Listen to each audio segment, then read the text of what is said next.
என்கிட்ட பாக்கி இருக்கிற கிரிக்கெட்டை நான் வந்துட்டு ஒரு ஃபர்ஸ்ட் கிளாஸ் கிரிக்கெட்டுக்கோ இல்ல தமிழ்நாட்டில் இருக்கிறவங்களுக்கு நான் தமிழ்நாடு டீமுக்கு நான் கொடுத்தேன்னா அங்க இருக்கிற யங்ஸ்டர்ஸ் நான் க்ரூம் பண்ணி அவங்கள மென்டர் பண்ணி நான் அடுத்த லெவல் அடுத்த ஜெனரேஷன் ஆஃப் இந்தியன் கிரிக்கெட்டர்ஸ் நான் ப்ரொவைட் பண்ண முடியும் அப்படின்ற மாதிரி சொல்றேன். பட் நான் முதலே சொன்ன பாயிண்ட் தான், அஸ்வின் வந்துட்டு உங்களுக்கு ஒரு பெரிய ஒரு மென்டர் கோச் மாதிரி உங்களுக்கு கிடைச்சிருக்காரு தமிழ்நாட்டுல இருந்து. அதுல வந்து எந்த விதமான செகண்ட் தாட்டுமே கிடையாது.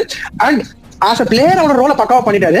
இதுக்கப்புறம் அவர் ஒரு கோச்சாவோ மென்டராவோ நீங்க ஃபியூச்சர்ல ஒரு இந்தியாவோட ஒரு கோச்சா கூட பார்க்கலாம். அவர் எந்த விதமான நமக்கு ஒன்ஸ் அகைன் நம்ம எல்லாருமே அதுல அக்ரி பண்ணிப்போம் நினைக்கிறேன்.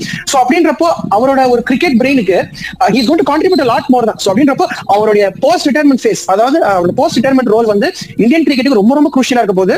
அது வந்து அதுலயும் அவர் எப்படி ஃபேர் பண்ண போறாரு அப்படின்னு தான் பார்க்க போறோம். சோ கண்டிப்பா ஸ்டார் ஸ்போர்ட்ஸ் தமிழுக்கும் வந்துட்டு ஒரு ஜென்யூன் ஒரு கமெண்டேட்டர் கிடைக்க போறாரு அப்படின்னு நான் ஆசைப்படுறேன். ஏன்னா ரொம்ப டைம் இருக்குங்கிறப்ப இன்னும் கமெண்ட்ரியில உட்காந்து அங்க உட்காந்து நல்லா இது பண்ணுவாரு அப்படின்னு எனக்கும் ஆசை. ஏன்னா டு பி ஆனஸ்ட் நம்ம நிறைய பேசுறோம், லைக் ரீஜனல் சேனல்ஸ்ல வந்துட்டு பயஸ்டா இருக்காங்க கமெண்ட்ரிஸ் அப்படிங்கிறப்போ வந்துட்டு ஒரு ஆஷ்னா மாதிரி ஒருத்தர் போனார்னா லைக்